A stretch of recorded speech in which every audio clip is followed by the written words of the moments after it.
Most saints are remembered for their kindness and self-sacrifice, but Olga of Kyiv was canonized after she buried her enemies alive, burned their leaders in a bathhouse, and used a flock of birds to turn an entire city into a funeral pyre. She is the only woman in history to be recognized as both a ruthless warlord of the Viking Age and a saint of the Christian Church. This is the story of a woman who was pushed to the brink of despair and responded with a vengeance so calculated and so complete that it changed the course of European history forever. To understand Olga, we must first understand the world that forged her. In the mid-10th century, the land we now know as Ukraine, Belarus, and Russia was a wild, fractured territory known as the Kievan Rus. It was a land of vast forests, deep rivers, and fierce warriors. At the heart of this burgeoning empire was the city of Kyiv, ruled by the Rurik dynasty, Viking descendants who had traded their longships for thrones. Olga's husband, Prince Igor, was the ruler of this realm. He was a man of ambition and greed, a warrior prince who spent his summers collecting tribute from the surrounding Slavic tribes. One of these tribes was the Drevlians. They lived in the dense forest to the west of Kyiv, and they were not fond of their Viking overlords. In the year 945, Igor went to the Drevlian capital of Iskoristan to collect his annual tribute. But Igor was greedy. After receiving the agreed-upon payment, he sent the bulk of his army home and returned to the Drevlians with only a small escort, demanding even more. The Drevlians, led by their Prince Mal, reached their breaking point. They captured Igor and executed him in a manner that was meant to send a message. They tied his limbs to 2 birch trees that had been bent toward the ground, then released the tension. Igor was literally torn in half. The Drevlians believed that with Igor dead, the Kievan Rus would collapse. They saw Olga not as a ruler, but as a widow, a piece of property to be claimed. Prince Mal sent 20 of his best men to Kiev with a proposal. They told Olga that since her husband was dead, she should marry Mal, and the Drevlian and Rus lands would be united under his rule. They expected a weeping widow. What they found was a woman of ice. Olga welcomed the Drevlian envoys with a chilling calm. She told them that their proposal was pleasing to her and that she would honor them the following day. She instructed them to return to their boats and wait. She told them that when her men came for them the next morning, they should refuse to walk or ride horses. They should demand to be carried into the city in their boats as a sign of their great status. The Drevlians, blinded by their own arrogance, agreed. The next morning, the envoys arrived at the gates of Kyiv, sitting proudly in their boats as Olga's men carried them on their shoulders. They thought they were being treated like kings, but as they were carried into the center of the city, they saw a massive trench that had been dug the night before. Olga's men unceremoniously dumped the boats and the 20 men inside them into the pit. Olga walked to the edge of the trench and looked down at the terrified men. She asked them if they found this honor to their liking. As they begged for mercy, she signaled her soldiers. They shoveled the earth back into the pit, burying the Drevlian envoys alive. This was not the end of her vengeance. It was merely the opening act.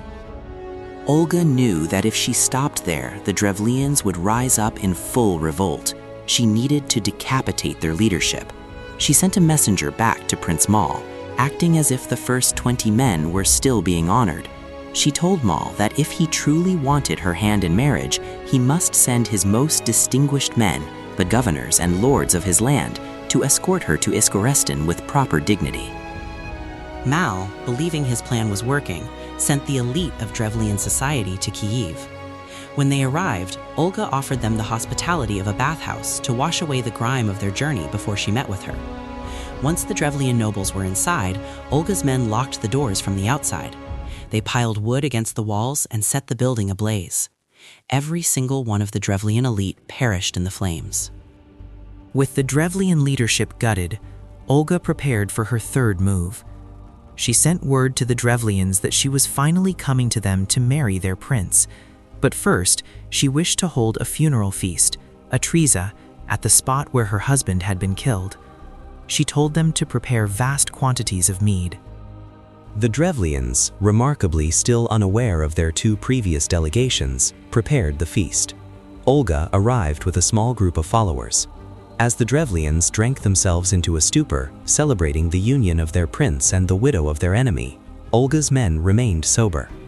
When the Drevlians were too drunk to defend themselves, Olga gave the signal. Her soldiers drew their swords. Historical chronicles claim that 5,000 Drevlians were slaughtered that night. Olga herself stood over the carnage, watching as the blood of her husband's killers soaked into the earth. But even this was not enough. The city of Iskoristan still stood. Olga returned to Kyiv, gathered her full army, and marched on the Drevlian capital. The Drevlians, now fully aware of the monster they had awakened, retreated behind their city walls. They knew they could not defeat her in the open field, so they prepared for a long siege. The siege lasted for a year. The Drevlians were starving, but they refused to surrender, fearing the creative cruelty Olga might inflict upon them. Finally, Olga sent a message to the city. She told them that she had had her fill of blood. She acknowledged that their leaders were dead and her husband was avenged, and 3 sparrows from every household in the city. The Drevlians were relieved. To them, this seemed like the request of a woman who was tired of war. They rounded up the birds and sent them to the Rus camp. That night, Olga gave her soldiers instructions. They took small pieces of sulfur and bound them to the legs of the birds with strips of cloth. At nightfall, they lit the sulfur and released the birds. A bird will always return to its nest. The pigeons and sparrows flew back over the city walls, nesting in the thatched roofs of the houses and the wooden rafters of the barns. In minutes, the entire city of Iskoristan was engulfed in flames. There was no way to put out the fire. Every house began to burn simultaneously. As the people fled the inferno, Olga's army was waiting outside the gates. Many were killed, others were taken as slaves, and the rest were left to pay a crushing tribute that would ensure they never rose again. The Drevlians were broken. Olga had not just defeated them, she had erased their ability to resist.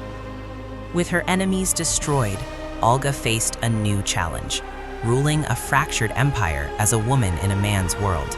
She was the regent for her young son, Sviatoslav, but for all intents and purposes, she was the autocrat of the Rus. What makes Olga truly remarkable is that she didn't just rule through fear. She became one of the most efficient administrators in history.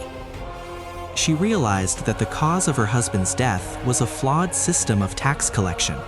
Previously, rulers would simply wander the lands and take what they wanted, which led to resentment and rebellion. Olga changed this. She established the first legal system of taxes and tributes in Eastern Europe, creating administrative centers called pagosti. These were fixed locations where tribute was collected at set times. This brought stability to the realm and laid the structural foundations of the future Russian state. She mapped out the borders of her territory, established hunting grounds, and built a network of outposts. Olga was a visionary, and she realized that for the Kievan Rus to become a true European power, it needed to step out of the shadow of its pagan past. She looked toward the greatest empire of the age, Byzantium. In 957, Olga traveled to Constantinople, the new Rome. She was received with the highest honors by Emperor Constantine VII. The emperor was so impressed by Olga's intelligence and beauty that, according to legend, he asked for her hand in marriage. Olga, ever the strategist, saw a problem. She wanted the prestige of an alliance with Byzantium, but she did not want to become a puppet of the emperor. She told Constantine that she was a pagan, and that if he wished to marry her, he must first baptize her. Furthermore, she insisted that the emperor himself act as her godfather. Constantine agreed. But after the ceremony was over, and Olga had been baptized with the name Helena, the emperor again proposed marriage. Olga smiled and reminded him of church law. In the eyes of the church, a godfather cannot marry his goddaughter. It would be spiritual incest. Olga had outmaneuvered the most powerful man in the world in his own palace. She left Constantinople with the emperor's respect, many gifts, and a new faith. Olga returned to Kyiv as the first Christian ruler of the Rus. She spent the remainder of her life trying to convert her people. She built churches and lived a life of piety that stood in stark contrast to the bloody vengeance of her youth.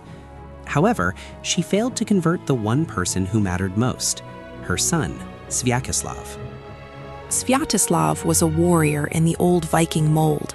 He spent his life on campaign, sleeping on the ground with his head on a saddle. When Olga begged him to accept Christ, he refused, fearing his warriors would laugh at him. He remained a pagan, but he respected his mother's wisdom, leaving her to govern Kyiv while he was away at war. In her final years, Olga became a protector of the city. In 968, while Sviatoslav was away on a campaign in the Balkans, the Pechenegs, a fierce nomadic tribe, besieged Kiev. Olga, now an elderly woman, stayed within the city walls with her grandsons, including the young Vladimir.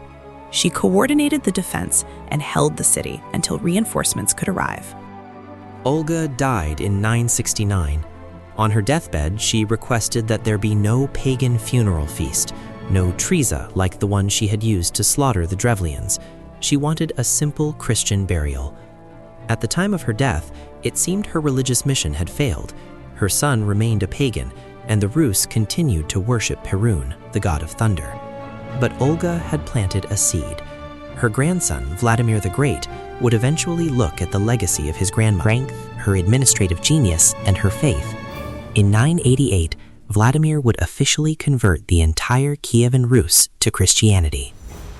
Olga was canonized as a saint in the 13th century, given the title equal to the apostles.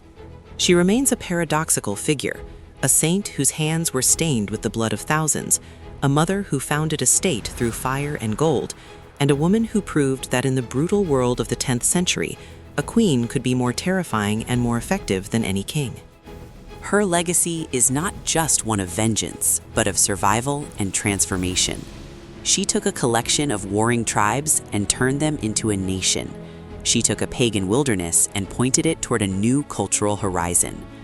Olga of Kyiv was history's most ruthless queen, not because she enjoyed cruelty, but because she understood that in her world, power was the only language spoken, and she intended to have the final word. Subscribe for more stories from the darkest corners of history.